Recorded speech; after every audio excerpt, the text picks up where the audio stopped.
What's up, guys? It's three-time NFL Pro Bowler, all-decade return specialist, Josh Cribbs. I want to welcome you to the College Sports Connection podcast, where Double A, Alex, and AJ host the Mid-American Conference Best.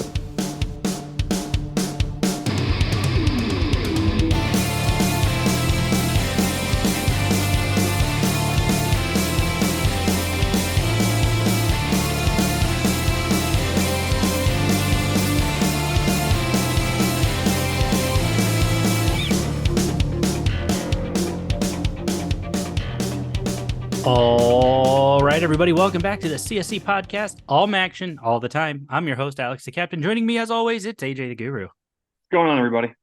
AJ, if you had to fight one duck-sized Ryan Day or 100 I got that all backwards. If you had to fight one Ryan Day-sized duck or 100 duck-sized Ryan Days, which one would you take? Give me the 100. The 100 duck-sized Ryan Days? Give me all that juice, all that energy. Okay. That was That's a tough one.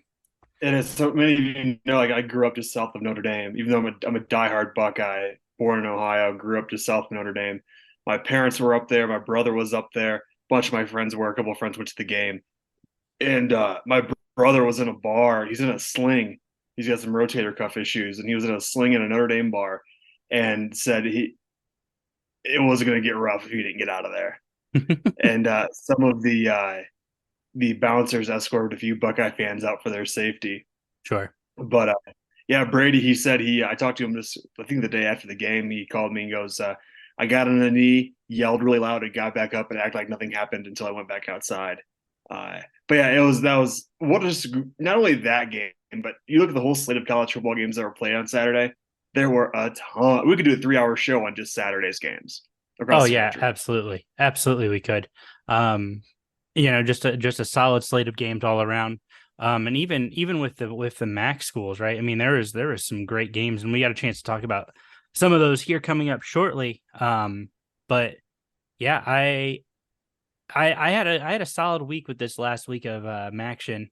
To answer my own question though, give me the duck-sized Ryan Days. I'll take the 100. I'm on board with that logic. You could tell too, like that has been pent up since the Georgia game last year. Yeah, it has. If not even longer than that, because there's only a few times in his 5 years now as head coach that he's blown up like that, and you can tell this is going even back to the game, the rivalry. It's like that's good. It goes way back, and but I mean, you look at it too, just visually on TV. Obviously, Notre Dame wore the green jerseys, but it was still just aesthetically awesome. The gold helmets, the silver bullets with the Buckeye leaves in Ohio State. It was very appeasing on TV. Sure. Well, you got to watch it. I didn't, but that's because I was on my way back from Northern Illinois. Which First off, big shout out to Northern Illinois. That whole staff up there. I had a really great time. Got a chance to see old friends of ours with Mission, and that would have been Mission 2, and then the Mission and Training. The handler calls them Mishmellow, or as they will be lovingly known as by fans as Mission Number 3. Great time seeing those dogs. Chatting with the handler, got a great chance to hang out at one of the tailgates with some of our followers. Big shout out to them for having me over. Got to have some monkey bread, which, I mean, who doesn't love monkey bread, right? I mean, monkey bread's a staple. Of course, you need a breakfast kind of a tailgate fare for an 11 a.m. kickoff. And then went out to Fatty's after the game. Had a chance to hang out at Fatty's, eat a great burger. I had a burger called the Ryan Sandburger. Oh yeah, that was delicious. So big shout out to Fatty's for an excellent post game meal. Does Rocky still have a sandwich there? He does. Nice. Briefly got to catch up with with Russ Eisenstein, the voice of the Ohio Bobcats. I saw his parents there. Got a chance to chit chat with them. Wonderful people. They actually did a double header. They did the Northern Illinois game, then they went down to Northwestern to watch the Minnesota game. So a they had a big win full there slate too. of football that weekend. Yeah. Yeah, they did. But yeah, so big shout out to Northern Illinois. Rough weekend. Defense looked unbelievably good. Offense just couldn't get anything going. The defense had forced 3 turnovers. Put Northern Illinois' offense in plenty of position to go down and get some more points, but they once again only mustered 14 in the last 3 weeks. Northern Illinois has only put up 39 offensive points. You're not going to win many football games if you can only score 39 points in a 3-week stretch. No, not at all. And I saw them the week before in Lincoln, and obviously that's a different beast playing the Huskers, excuse me. But yeah, I mean, obviously they had opportunities to score there. They just never capitalized off. It was the same thing. Defensively, I mean, Nebraska didn't put a whole lot of stuff on the board until the second half. They just wore down and I used defense, but offensively they couldn't get anything going. The Huskies had recovered a fumble inside the 5-yard line, 3 points out of it. It was like on the 5-yard line they lost 8 yards on the drive. So I feel like that's a trend. That's been a trend for NIU over the past couple of weeks. And Tulsa has a new coach, former Ohio State offensive coordinator, but now they start conference play. They're going to go play Toledo, who's a 13.5-point favorite. And they're going to play Toledo. They're going to play a tough Akron team who took IU to the wire this past weekend. You look at the rest of their schedule: Toledo, Akron, OU, Eastern, Central, Ball State, Western, Kent. They've got a tough stretch coming up over the next 3 weeks. Coach Hammock and them are really going to have to figure it out. Whether it's whoever is playing quarterback. Obviously his team, and you talked to me briefly about that via text, that he was struggling and they made a change. Well, and I can tell you based off the post-game interview, I sat in, listened to Coach Hammock answer some questions. There is a clear quarterback issue. It's not, I think Coach Hammock, firmly believes, and I think NIU has a great defense. I don't think that they're the best defense in the MAC, but he firmly believes that they have one of the best defense in the MAC. But again, it doesn't matter how good a defense is if you can only score 14 points a game. There's a clear quarterback controversy. Ethan Hampton came in. He threw a pick to end the game for NIU. Justin Lynch, the brother of Jordan Lynch, came in. He was a nice little spark plug out of the backfield. He had 8 carries, 84 yards, and a score. He still didn't. It wasn't impressive. Rocky has now, and I hate saying this because I mean, how much we love Rocky Lombardi, but I think there is some serious worry about what he's going to do. He only went 4 for 6, no injury from what I understand. Only 1 touchdown to 4 picks on the year. Yeah, and 3 of those touchdowns came against Boston College.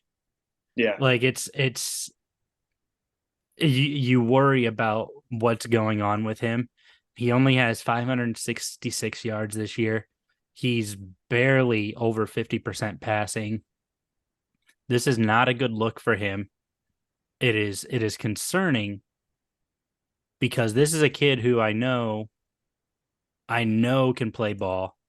Can play ball. I mean, he did it in the Big Ten. Now he's in the MAC, but I think it's fine. People have finally figured out his style of play. So he's got to adjust quickly. Ethan Hampton came in. He looked great, for a little bit, for as good as he could. But they only had 128 passing yards.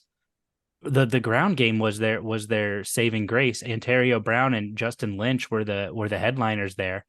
But again, this is just not a good effort for the Huskies right now. But the promise for them and the benefit for them, conference play starts, they're 0-0. Everything is still on the table. A MAC championship is still viable. Absolutely. Rocky's 51 of 100 on the year with a completion rate, obviously, of 51, 566 yards. But that 4 interceptions, that hurts. His best year at NIU in 2021, the championship year, he had 8 interceptions in the entire season. He's halfway there. He also threw for almost 2,600 yards that year as well. Mm-hmm. But, that was one of those things too. Ethan Hampton came in the last drive of the Nebraska game, and he went down the field and scored. Mm-hmm. So only time will tell as we get deeper into conference play. But let's get going here. Let's move on. You obviously had we've covered NIU pretty extensively over the past 2 weeks, having you and I both seen them live Mm-hmm. in 2 entirely different venues, which is really cool. I think it's it's been very cool, right? Nebraska, you had a great time, and you've detailed that. At DeKalb, always a great time. I think it'll be fun to see what happens this year now that we're finally entering conference play. You got a couple teams 1-0 in conference play, Toledo and Ohio, respectively. But now almost everybody begins conference play this week. So before we get into this week, tell me about your play of the week. Who stood out to you in terms of play of the week? What stood out to you? What caught your eye? Yeah, one of the games that I picked wrong actually was kind of surprising. It was kind of an upset on the weekend was Central Michigan over Southern Alabama. That was a game that the Chips won 34-30. Mm-hmm. And this was a real surprise, I thought. Obviously, Central has been kind of up and down on the year. They're 2-2 on the year now. They're going 2-1 at that point. You got to look at the performances here across their board, though. Jace Bauer was 19 of 30 on the day for 224 yards, 1 touchdown, no interceptions. But my player of the week is a Jesse Pruitt III. He had 10 receptions for 142 yards, which averaged out to be 14.2 yards per reception. 1 touchdown. His longest was 70. And I think that's a huge spark for the Chips as they get into conference play as well. Southern Alabama, they're always fairly competitive. They're always hang around. And obviously, this is a fantastic win for the Chips, as we mentioned, getting into conference play because they start conference play this week also, right? Yeah, they have Easter. Yeah, or else yeah. next week, Everybody but everybody's a conference play, right? Yeah, everybody but Toledo, Bowling Green, Ohio, and I think one other team are not in conference play this week. Conference play, yeah. So, but yeah, either way, it was a fantastic win for the Chips. As I mentioned, Pruitt I took as my player of the game for that performance at receiver. That's something that I think that's a great thing to establish going into conference play is getting, establishing a number one receiver. You look on the year here as well. He has only 13 receptions for 233 yards, but 2 touchdowns. And it's not like Central's a big throwing team. For the past couple of years, they've been on the ground. They've had some good receivers, but had Lou Nichols. You're going to run the ball as often as you could. mm-hmm. But now they can establish that passing game. And as we get into conference play here this week and beyond, that's going to be huge for the Chips. Cool. So that's your helmet sticker for the week. Yeah. For me, I'm giving mine to DJ Irons. I know they lost that game. DJ Irons was the best player on the field on Saturday night. And I listened to that game. I think you were watching the Ohio State game. I was listening to that game on the way back from Northern Illinois. DJ Irons was the best player in that 4 overtime loss to Indiana.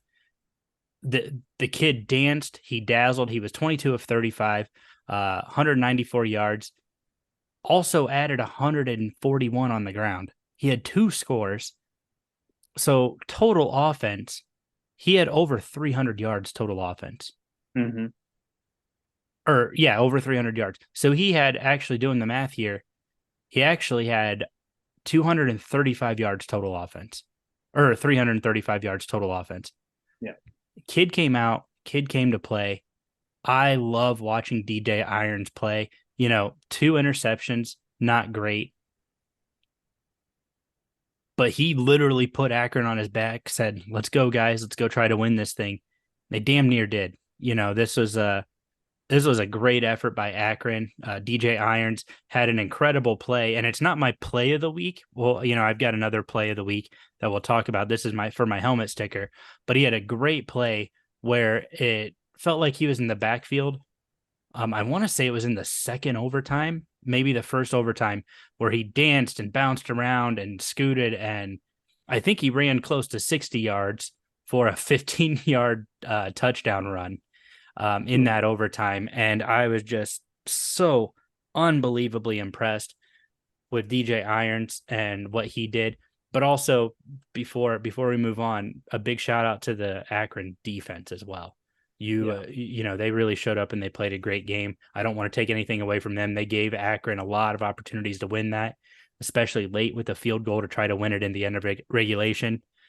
But hats off to DJ Irons and what he was able to do, and force 4 overtimes against a Big Ten foe. The streak is broken, unfortunately, against Big Ten teams dating back to 2005, but Akron gave Indiana fans more than they thought they could handle. So that was a good one. Yeah, without a doubt. I was flipping back between that one and the Ohio State game, and as you were driving, we were talking about it a little bit, and that's one that I think it's going to haunt Akron for a little while because they had it in the clutches of their hands. Now, granted, they walked away with like 1.5 million, but nevertheless, a win would have been just as sweet. Now, that kind of win would have been great for Coach Moorhead going into the year, and like I'd imagine it's still going to be a confidence boost for DJ Irons the way he played, but I think a win would have maybe set him over the edge on that a little bit. Yeah, I think so. I think obviously anytime you win, there's no real moral victories, especially in college football. But I think anytime you go out and you perform as well as you do against a program who, for all intents and purposes, has better recruits, is a better program on a national level and in a much better considerably better conference. I think you look at what Akron was able to do, and hey, hats off to them as they gear up for the next battle. This is a good Akron team. I said this before that they play Buffalo this week at home. I said this before and I'll say it again. Akron is a team to watch out for in the Mid-American Conference race this year. And I mean, Akron and Buffalo played a tough game last year. 1 point loss for the Zips. Yeah. That was at Buffalo, and that was like the week after they had that blizzard, I believe. They had to play it the week after. That was the Friday right before the MAC championship. That's right. What had happened was that game wasn't going to be played if Buffalo qualified for the MAC championship. It was Ohio knocking off Bowling Green that disqualified both. So they played the game, and then Buffalo became bowl eligible off of that win. That's right. But yeah, that was a good one, and we'll get into Buffalo here in a minute. I think they're in a little bit of a free fall, but we can talk about that in a minute. Yeah. It's not good for Buffalo right now. Now, give me your play of the week. So we got the helmet stickers out of the way. What's one play that you were just completely taken away by? Yeah, I think it's Cassius Howell for BG. The strip sack he had against Ohio against Curtis Rourke. I'm not sure if you saw that, but he dropped back for a pass. Howell came around the corner, hit him. Rourke lost the ball. Ball squibbed up the yard, or probably 5-7 yards. Was recovered, I believe, originally by OU, and he lost it, and the BG defender recovered it. Okay. Yeah, I did not. I'll be honest with you, I did not get to see that. I listened to a little bit of the radio broadcast. Again, post the NIU game, but yeah, I mean, I remember listening to that call, and that was a big one. I think that helped set up them from getting shut out, if I remember correctly, right? Yeah, this was in the third quarter. Okay, so it was late third quarter. Yeah. I'm trying to think. Yeah, that was a really good play for me in the same game, and I listened to the call on this one. Key Thompson, 71 yards to the house. Explosive play. And when you look at this Ohio defense, I think if I'm going to fairly rank defenses in this conference right now, I think Ohio probably has the best defense in the conference. They have held opponents since week 1. They have held opponents to 10 points or less all year. That's pretty good. And there's a case where Ohio really should be 5-1. I think they are if Curtis Rourke doesn't get hurt in week 0 against San Diego State. This is a really good Bobcats team, and they're doing it on both sides of the ball. So for me, my play of the week, Key Thompson with the fumble, the scoop and long score, if you will. I mean, Roman Perotti also had one. So I mean, you could almost just say, hey, Here you go. Whoever wants it, you can have it. But for me, I was more impressed with Key Thompson, not because it was a better touchdown, it was a longer touchdown, but it just really, I think, put the dagger in that game early. I think that was a first quarter scoop and score. Put I the believe dagger so. in the Falcons early to just kind of establish their will and show why they're the reigning MAC East and defending MAC East champions. Yeah, absolutely. Yeah, there was a lot of key plays that happened on the defensive side of the ball this past week. And it's going to be really excited to see as we get into conference play here over the next couple of weeks of how those defenses are elevated Mm-hmm. by the staffs because we talked about it's 0-0 records are 0-0 going into conference play, and defense is going to be key to get Yeah, to Detroit. absolutely, absolutely. We got a full slate of games this week.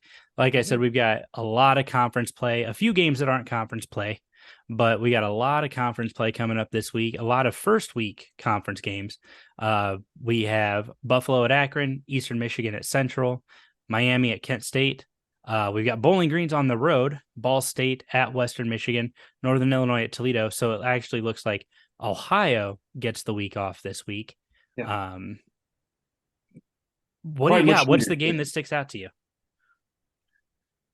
Yeah, I think you stay with the in-state rival, Eastern and Central. Both teams 2-2. Central games up in Mount Pleasant. Central is favored by 7.5. I think that one just because of the in-state rivalry, and that's also two teams that are kind of finding their way here as we ramp up, like we've talked about relentlessly here, conference play. This is going to be a really good test for both teams as we get deeper into the season. So yeah, I'm really going up there to Ypsilanti. I really like that game. That one really sticks out to me.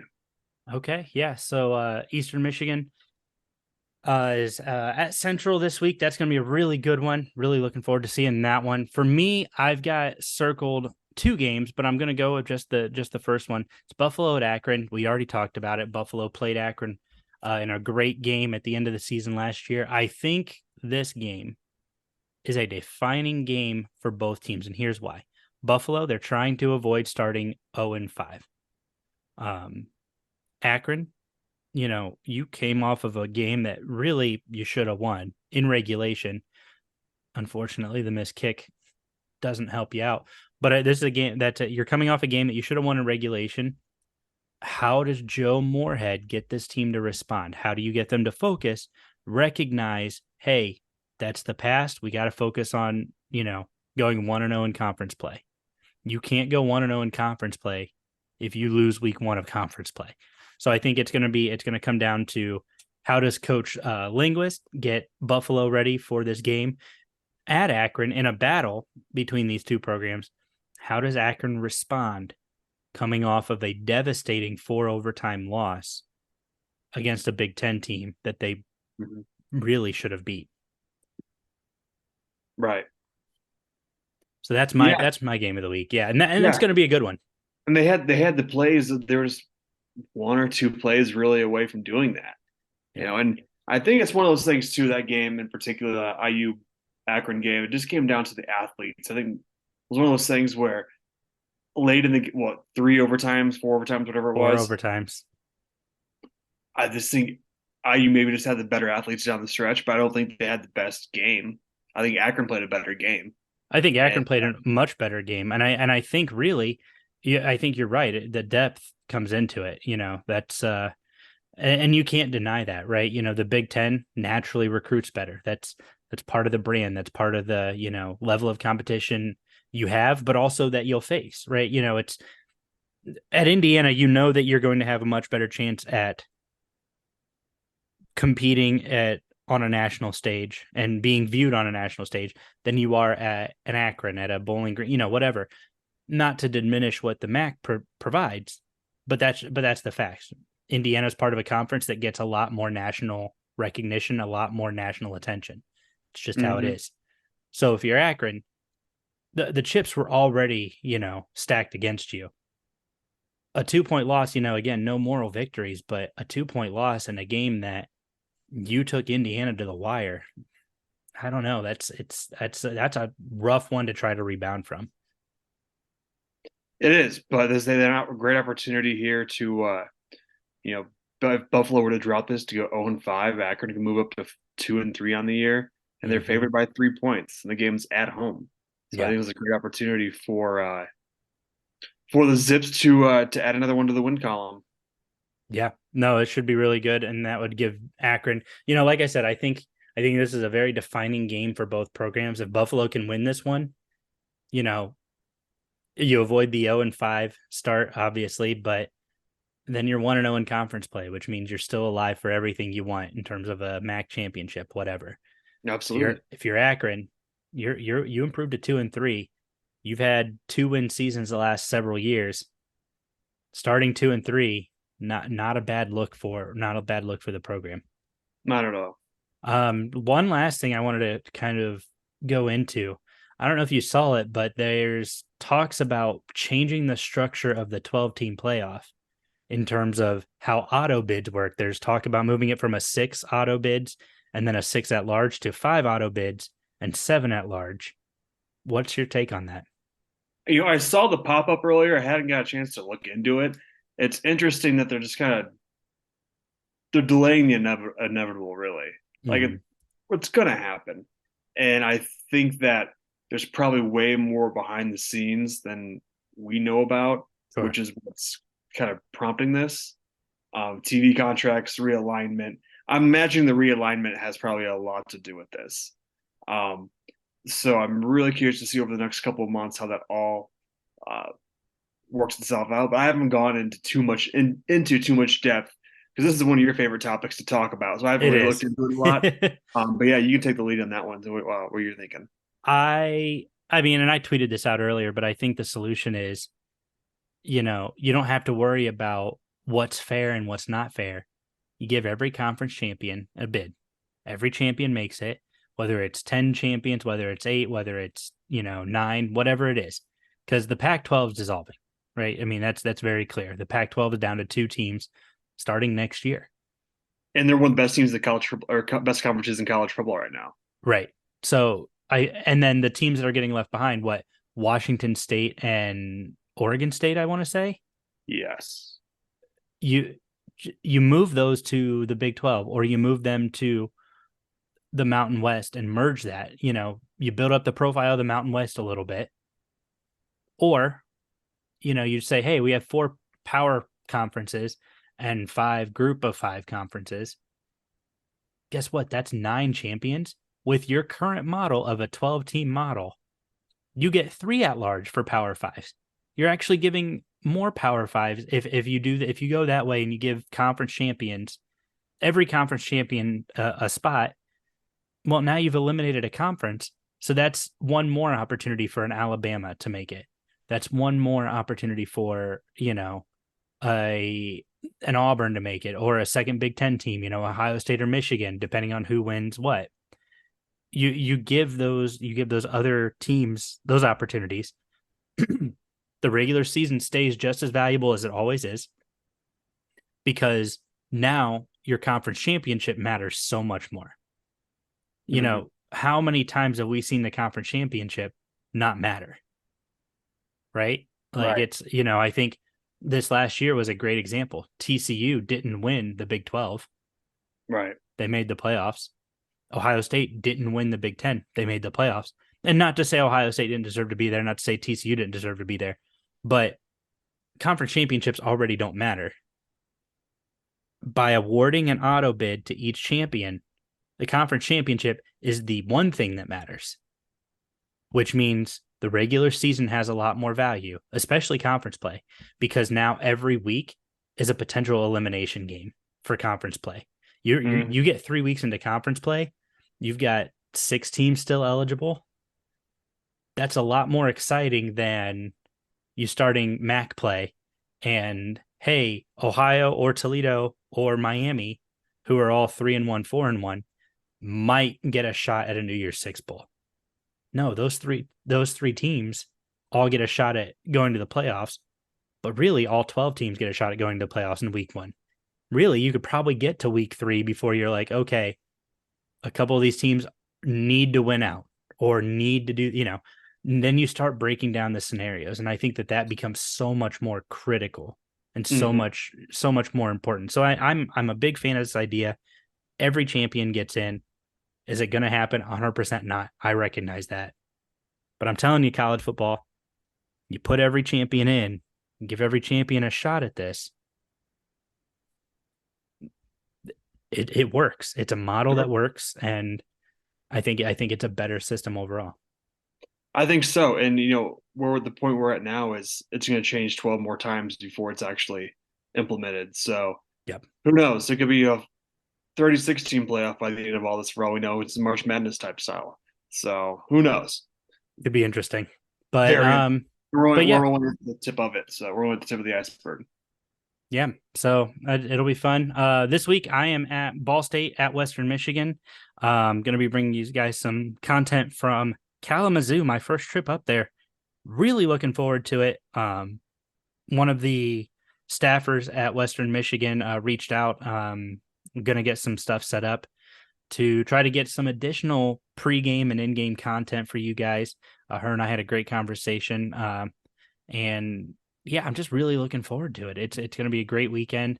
I'm covering Eastern Michigan volleyball on Friday night before the game at Kalamazoo. So just double dose of Ball State volleyball at Eastern Michigan Friday night, Ball State football at Western Michigan on Saturday. So yeah. I'm getting twice the Ball State and twice the directional Michigans. Perfect. Yeah, that's gonna be a lot of fun. Ball State volleyball is always a good time when I was in school there. Yeah, we went to a lot of games. Yeah, you've got that here. Here in 2 weeks, I'll be doing Air Force Wyoming out here in Colorado Springs. We've started a nice little relationship with them.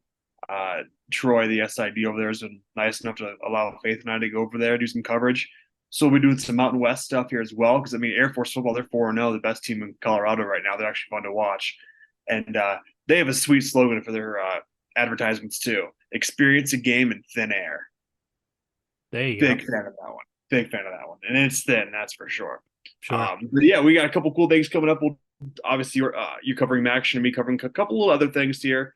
But hopefully as basketball schedules are released, we'll be having some stuff up at Colorado State. Some MAC schools come out here for that because we had one last year in Western Michigan. Then we'll have hockey out here as well this winter, which we'll be doing a lot of coverage on also. Western plays Colorado College and Denver. I think Miami of Ohio will play up in Denver as well, so we'll cover that also. But a lot of cool things in the works, that's for sure. Yeah, no, it should be really exciting. A lot of really cool stuff kind of happening, yeah, we'll see. The tour for the MAC continues. I am pleasantly surprised at how far I've gotten so far with some of these MAC games and with these stadiums. Some great facilities that I'm getting a chance to see, getting a chance to kind of witness and be part of. So big thank you to all the schools so far. Looking forward to bringing more coverage from every single one of those, because that's what we're all about, right? It's all the MAC and trying to bring you guys what you need to know and what you need to see and all that jazz, if you will. But yeah, absolutely. It's looking forward to finishing out this fall. Got a few things in the works as well. Gonna be trying to do another live here soon. Gonna make a few tweaks. Learned a lot from the last one. Big thank you to everybody who tuned in, who showed up. Got almost 50 different viewers, listeners, whatever, into our first ever live. So hoping to increase that. A bunch of subscribers as well to the YouTube. So a big thank you to you guys. Definitely appreciate that and appreciate the love from you guys. Keep following us. We're doing some cool stuff. As the best MAC focused podcast on the market, we definitely appreciate your guys' love and support, and we want to keep delivering great content for you guys. So if there's any suggestions, let us know.